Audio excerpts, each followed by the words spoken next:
Jail के shower शायद सबसे कमजोर जगह होते हैं, जहां आपके पास अपने आप को बचाने के लिए सिर्फ नग्न शरीर होता है। एक आदमी को गर्दन में चाकू मारा गया और दूसरे को अकेले को 10 से लड़ना पड़ा। अब उनमें से कुछ इसके हकदार थे या नहीं, ये एक प्रश्न है जिसका उत्तर आप इस वीडियो के अंत में दे पाएंगे। तो आज हम उन कैदियों में गोता लगाएंगे जो शॉवर में शिकार हुए थे। Young inmate. जेल एक पूरी तरह से अलग दुनिया है और वहां आपको जल्दी से सीखने के लिए नियमों का एक पूरा नया सेट है।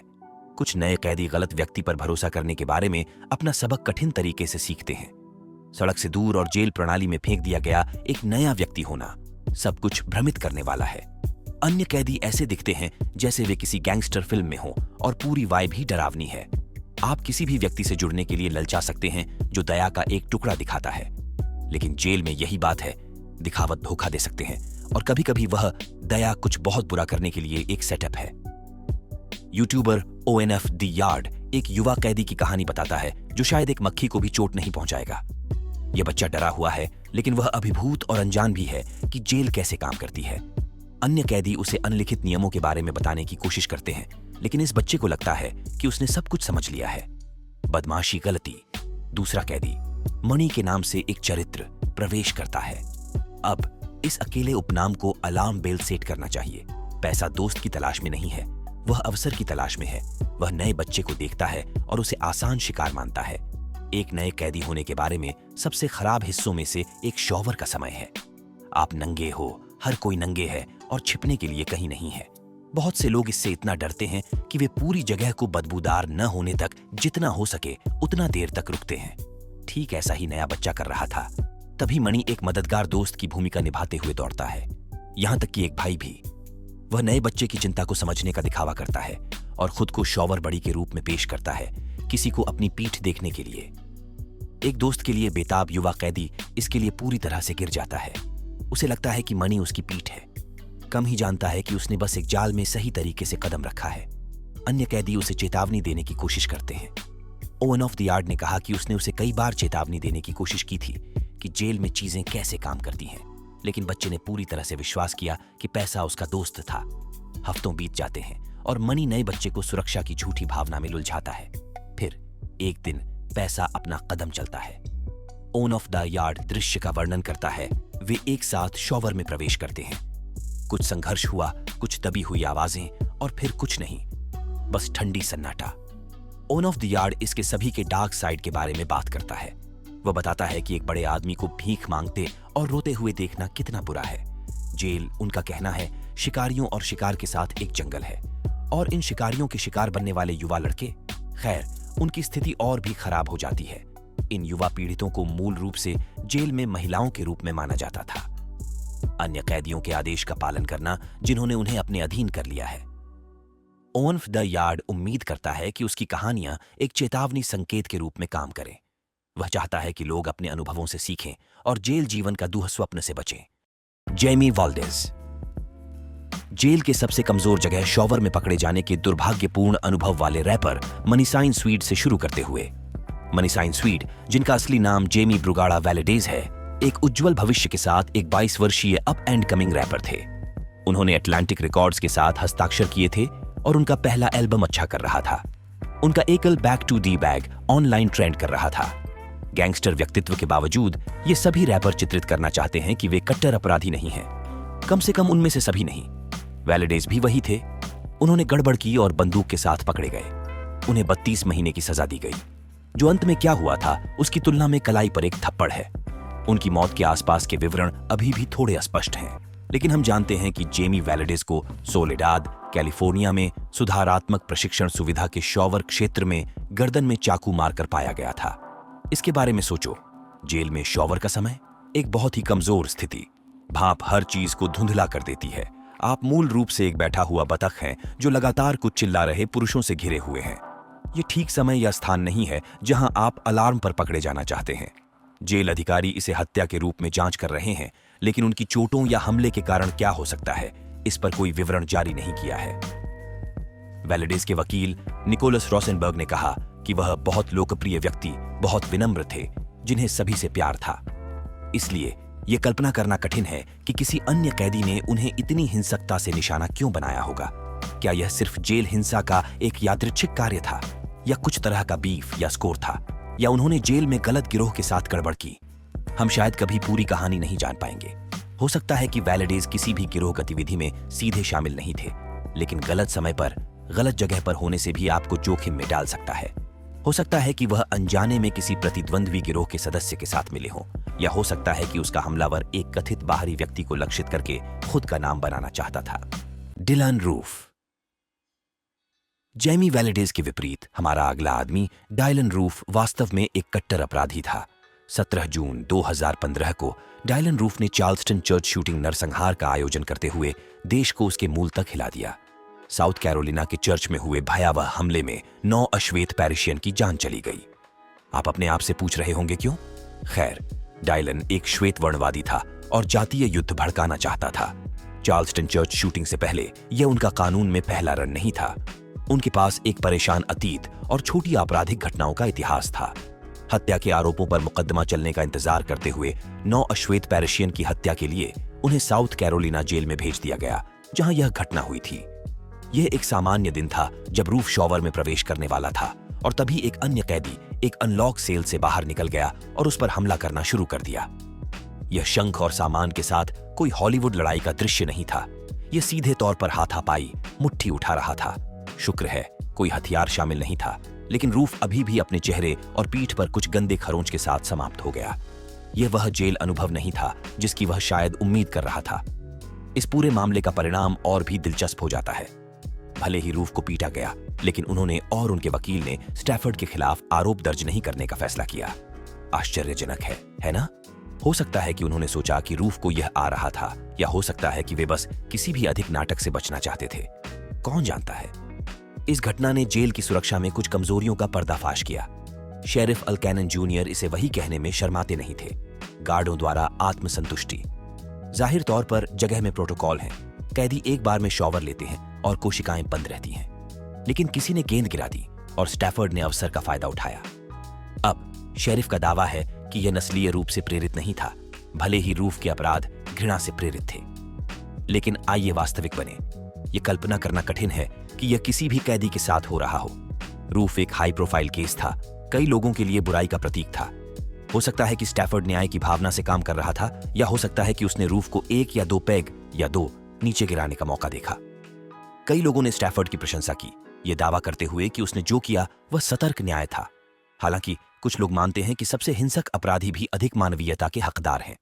कैदी ब्रायन, जिन्हें अपना समय ग्रीनविले वर्जीनिया में काटा, जो सबसे हिंसक कैदियों को रखने के लिए कुख्यात जगह है, जिनमें से कई आजीवन कारावास की सजा भुगत रहे हैं।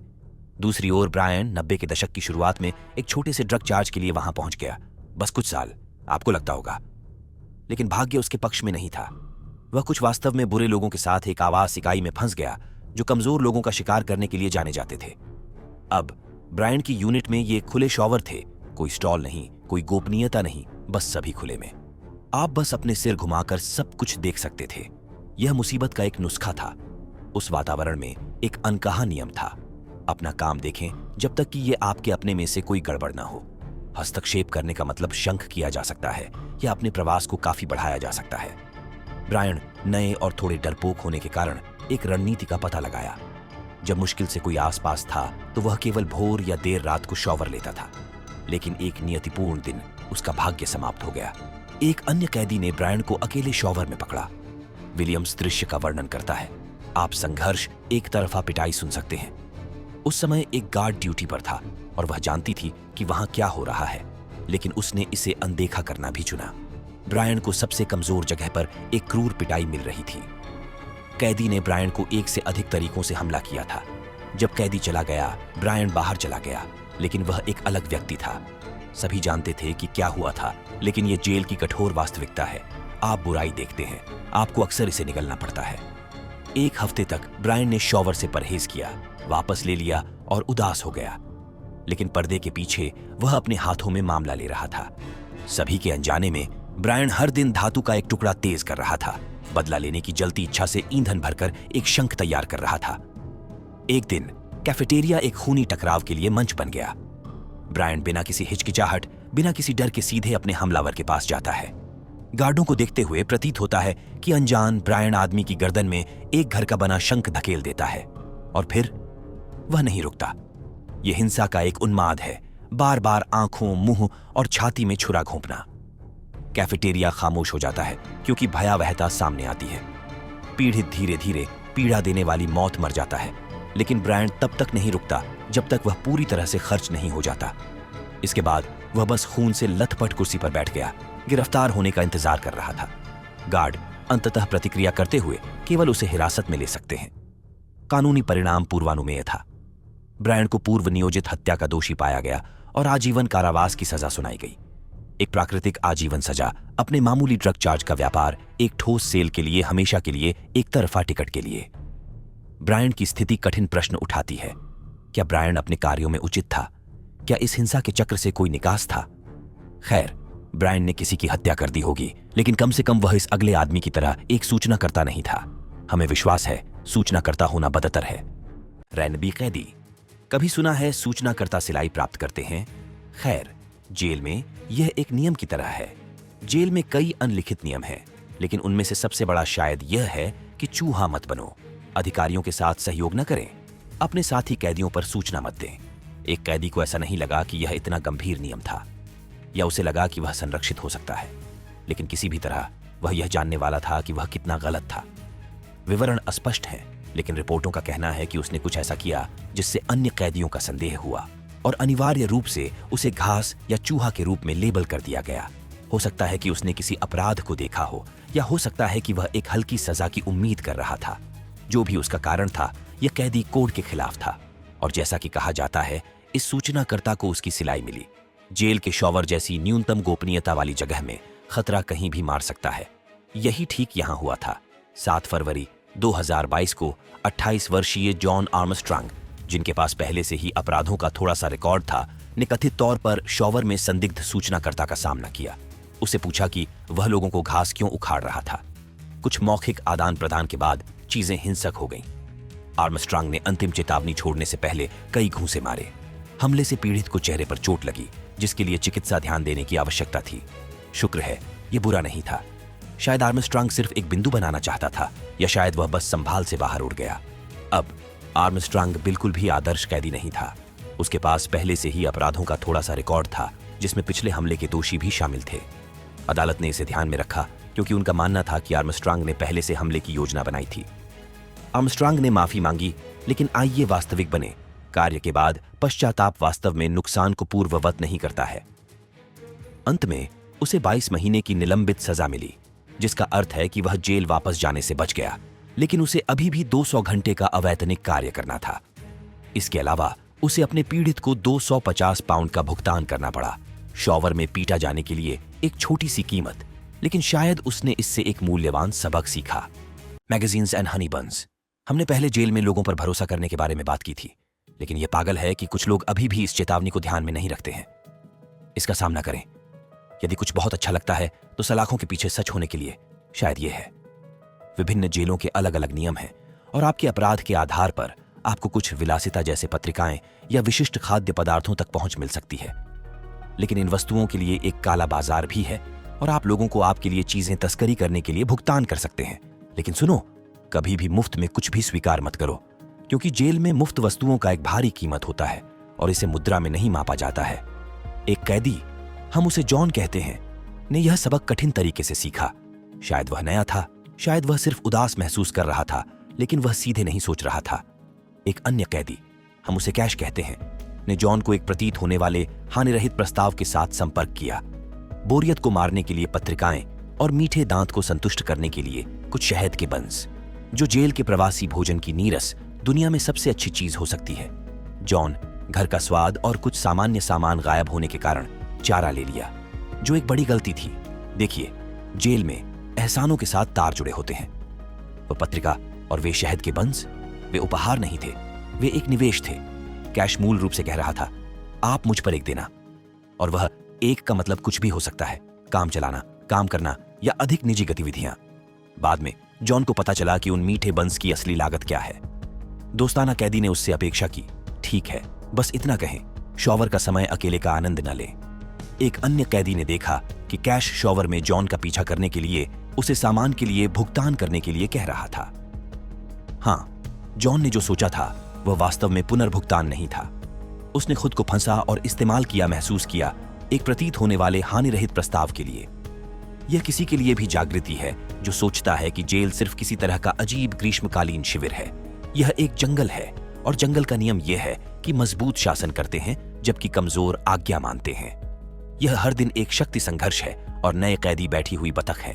कैश जैसे पुराने कैदी आपके गार्ड को कम करने और आपका फायदा उठाने के लिए दोस्ताना इशारों का उपयोग करते हैं।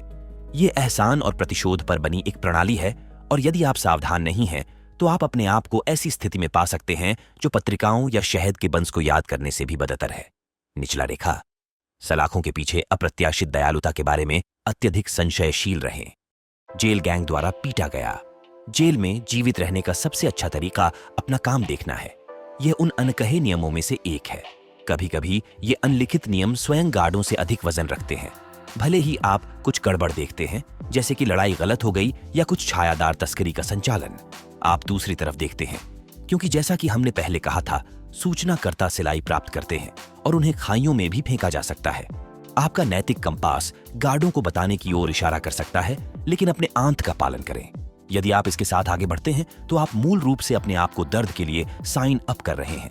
और यदि आप गलत व्यक्ति के साथ खिलवाड़ करते हैं तो बस इतना कहें कि आप एक चमत्कार के लिए प्रार्थना करना बेहतर है। उन पर बताने से आपके लिए चीजें 100 गुना खराब हो जाएंगी। हैनकॉक स्टेट प्रिजन के एक कैदी इस बात को समझने के लिए काफी समझदार थे। हालांकि यह स्पष्ट नहीं है कि लड़ाई शुरू कैसे हुई। यह स्पष्ट है कि यह कैदी एक भारी नुकसान में था। वह नंगे और कमजोर 10 आदमियों से घिरा हुआ शॉवर में पकड़ा गया था और चीजें बस वहीं से बढ़ गईं। गार्डों ने उन्हें चिकित्सा ध्यान के लिए अस्पताल ले जाने के बाद उन्होंने कुछ उत्तर प्राप्त करने का प्रयास किया, लेकिन उन्हें जो कुछ भी मिला वह सीधे झूठ था। कैदी ने जोर देकर कहा कि उसने बस शॉवर में एक बुरा गिरना लिया। क्या आप उसे दोषी ठहरा सकते हैं? यदि 10 लोग आपको जेल में सबसे कमजोर जगह पर कूद सकते हैं तो अगली बार वे पिटाई पर नहीं रुक सकते। चुप रहना शायद जीवित रहने के लिए सबसे समझदार कदम था।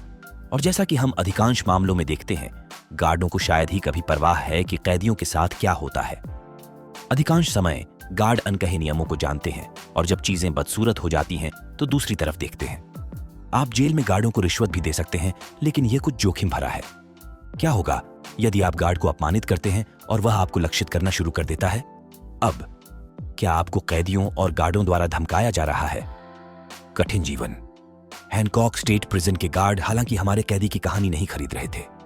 उन्होंने वास्तव में अपना काम किया और सुरक्षा फुटेज की जांच की। उन्होंने 10 हमलावरों में से 9 की पहचान की। पता चला कि वे सुरेनो गिरोह का हिस्सा थे। हम नहीं जानते कि घायल कैदी किसी प्रतिद्वंद्वी गिरोह से संबंधित था, लेकिन एक बात निश्चित है, ऐसा लगता है कि वह जेल उत्तरजीविता रणनीतियों की अच्छी समझ रखता है। उसने अपना सिर नीचे रखा, सूचनाकर्ता लेबल से बचा और उम्मीद है वह एक और दिन देखने के लिए जीवित रहेगा। बॉबी रिक्स। प्रिजन गैंग्स सबसे बुनियादी दिनचर्या को भी एक संभावित दुःस्वप्न में बदल देते हैं। शॉवर वह समय होना चाहिए जब कैदी आराम कर सकते हैं और अच्छा और साफ महसूस कर सकते हैं, लेकिन इस कैदी के लिए शॉवर का समय मौत की सजा बन गया। बॉबी रिक्स एक 32 वर्षीय ब्लड गिरोह के सदस्य हैनकॉक स्टेट प्रिजन में कैद थे और 11 अक्टूबर 2017 को उनका अंतिम दिन होगा। रिक्स ने शॉवर स्टॉल में कदम रखा ताकि अंत में कुछ शांति मिल सके। अचानक दरवाजा खुला और 4 अन्य कैदी प्रवेश कर गए। ये कोई भी कैदी नहीं थे, वे वेस्ट कोस्ट ब्लड थे और वे एक दूसरे की पीठ रगड़ने के लिए वहां नहीं थे। हमले के मुख्य नेताओं में से एक की पहचान डियोंटे थॉम्पसन के रूप में की गई थी। वे उस क्षण की प्रतीक्षा कर रहे थे जब रिक्स सबसे कमजोर होगा। चारों ने उस पर छलांग लगा दी, उसका पीछा किया और बार बार उस पर चाकू मारा। उनके हिंसा का कोई सीमा नहीं थी। रिक्स ने भागने के लिए बेताब कोशिश की, लेकिन 11 चाकू के घावों ने इसे काफी मुश्किल बना दिया। भागने की कोशिश करते हुए वह अपने ही खून में फिसल गया। रिक्स को तुरंत एक हेलीकॉप्टर में एक पास के चिकित्सा केंद्र में उड़ा दिया गया, लेकिन अंततः उनकी चोटों के कारण दम तोड़ दिया। आप अपने आप से पूछ रहे होंगे कि उस पर हमला क्यों किया गया था। खैर, रिक्स ने जाहिर तौर पर गिरोह राजनीति की दुनिया में कुछ लाइन पार कर ली थी या कुछ अनकहे नियम तोड़े थे जो जेल शक्ति गतिकी में एक महत्वपूर्ण भूमिका निभाता है। शायद यह एक गलत नजर या एक अपमानजनक शब्द था। जो भी अपराध था, वेस्ट कोस्ट ब्लड्स ने इसे युद्ध की घोषणा के रूप में देखा। यह एक नियोजित और लक्षित हिट था। गिरोह के प्रति निष्ठा के कुछ विकृत तर्क और न्याय की भावना के साथ। लेकिन कर्म उनके लिए आया था। मृत्यु की भयावह प्रकृति के कारण हत्या की जांच शुरू की गई थी। साक्षी बयान, सुरक्षा फुटेज और कोई भी भौतिक सबूत जो वे पा सकते हैं, सबूत सावधानीपूर्वक एकत्र किए गए थे। जॉर्जिया सुप्रीम कोर्ट ने हमले में अपनी भूमिका के लिए डियोंटे थॉम्पसन की हत्या के दोषी को बरकरार रखा।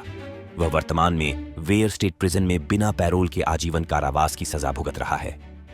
हत्या में अपने हिस्से के लिए अन्य 3 कैदियों को भी दोषी ठहराया गया था। एरन कोडरे मई 2020 में 40 वर्षीय कैदी आरोन कोडरे को शॉवर में पूरी तरह से बेहोश पाया गया। जैसा कि इस सूची में हर किसी के लिए दुखद वास्तविकता है, आरोन गलत समय पर गलत जगह पर पकड़ा गया था। आरोन कोडरे को कैलिफोर्निया के एक स्वास्थ्य सुविधा के जूतों में बेहोश पाया गया। रिपोर्टों का कहना है कि उस पर किसी प्रकार के हथियार से हमला किया गया था। हालांकि मेडिक्स ने सब कुछ करने की कोशिश की, लेकिन कोडरे ने इसे नहीं बनाया। हत्या का संदेह जोशुआ रुडिगर पर था, जिसे वैम्पायर स्लेशर के नाम से भी जाना जाता है। उन्हें एक पिछले हत्या के दोषी के कारण उपनाम मिला। एक ऐसे व्यक्ति के लिए एक आरामदायक उपनाम नहीं जो आपके साथ शॉवर साझा करता है। जाहिर है, यह रुडिगर आदमी कोडरे के साथ शॉवर में था जब यह सब नीचे चला गया। क्या यह एक संयोग है? उनके इतिहास को देखते हुए यह बहुत असंभव है। यह वैम्पायर स्लेशर उपनाम केवल कोई यादृच्छिक जेल यार्ड अपमान नहीं था। हम वर्षों पहले एक वास्तव में गड़बड़ मामले के बारे में बात कर रहे हैं। रुडिगर तब अपने शुरुआती 20 के दशक में एक बेघर महिला की बेरहमी से हत्या करने का दोषी पाया गया था। विवरण आपको बुरे सपने देने के लिए पर्याप्त हैं। रक्तस्राव और एक विकृत विश्वास के बारे में कुछ जो कहता है कि उसे जीवित रहने के लिए अपने पीड़ितों के खून की आवश्यकता है। इस मामले ने वैम्पायर स्लेशर का उपनाम सभी के लिए स्थापित किया। क्या यह सिर्फ एक यादृच्छिक उन्माद था या कुछ गंभीर रूप से गड़बड़ मकसद खेल में था? वैम्पायर स्लेशर ने एक माना जाता है सुरक्षित जेल में फिर से हमला किया हो सकता है, जिसने सभी को डरा दिया, कैदी और कर्मचारी समान रूप से। प्रिजन शॉवर एक खतरनाक जगह हो सकते हैं और यह गंभीर सवाल उठाता है कि कैदियों को कैसे वर्गीकृत और पर्यवेक्षण किया जाता है। किसके साथ शॉवर लेना है? क्या इन कमजोर स्थानों में हिंसा को रोकने के लिए पर्याप्त सावधानी बरती जा रही है? ये सभी ऐसे प्रश्न हैं जिनके उत्तर की आवश्यकता है। कल्पना कीजिए कि एक जेल शॉवर में फंस गया है, बेनकाब और कमजोर महसूस कर रहा है, केवल वैम्पायर स्लेशर जैसे उपनाम वाले किसी व्यक्ति के बगल में खुद को खोजने के लिए। यह किसी को भी परेशान करने के लिए पर्याप्त है। यह मामला गंभीर सवाल उठाता है कि कैदियों को कैसे वर्गीकृत और पर्यवेक्षण किया जाता है। क्या रुडिगर के हिंसक इतिहास और परेशान करने वाले विश्वासों वाले किसी व्यक्ति को अन्य कैदियों के पास कहीं भी जाने की अनुमति दी जानी चाहिए, विशेषकर एक सीमित स्थान जैसे शॉवर में निरीक्षण के बिना? ऐसा लगता है कि कर्मचारियों की ओर से निर्णय में एक बड़ी चूक है। यह केवल दिखाने के लिए जाता है कि जेल में अपनी रक्षा के लिए आप केवल एक व्यक्ति पर भरोसा कर सकते हैं। आपके पास गार्ड और सामान हो सकता है, लेकिन दिन के अंत में आपको नंबर 1 की तलाश करने के लिए जिम्मेदार हैं। यह आदर्श नहीं है, आप जानते हैं। आदर्श रूप से जेल का पुनर्वास और लोगों को वापस अपने पैरों पर खड़ा करने के बारे में होना चाहिए, लेकिन कभी-कभी ऐसा लगता है कि सबसे योग्य का जीवित रहना। शायद चीजें अलग होंगी यदि बेहतर वर्गीकरण प्रणाली और सभी को सुरक्षित रखने के लिए अधिक संसाधन हो। ये सभी कहानियां एक क्रूर वास्तविकता का पर्दाफाश करती हैं। हिंसा कहीं भी भड़क सकती है, यहां तक कि सबसे सामान्य क्षणों में भी। क्या ये घटनाएं जेल प्रणाली में खामियों को उजागर करती हैं या वे केवल कट्टर अपराधियों को बंद करने का अपरिहार्य परिणाम है? शायद उत्तर कहीं बीच में है। क्या बढ़ी हुई सुरक्षा पुनर्वास कार्यक्रमों के साथ सह अस्तित्व कर सकती है? क्या गिरोह संबद्धता को कैदी वर्गीकरण के दौरान माना जाना चाहिए? बहस जारी है, लेकिन एक बात स्पष्ट है, जब तक इन सवालों का जवाब नहीं मिल जाता, हिंसा और हमला हमेशा जेल संस्कृति का हिस्सा बनेगा। यदि आप इस तरह के वीडियो पसंद करते हैं तो अभी आपको जो वीडियो अनुशंसा की जा रही है उस पर क्लिक करें।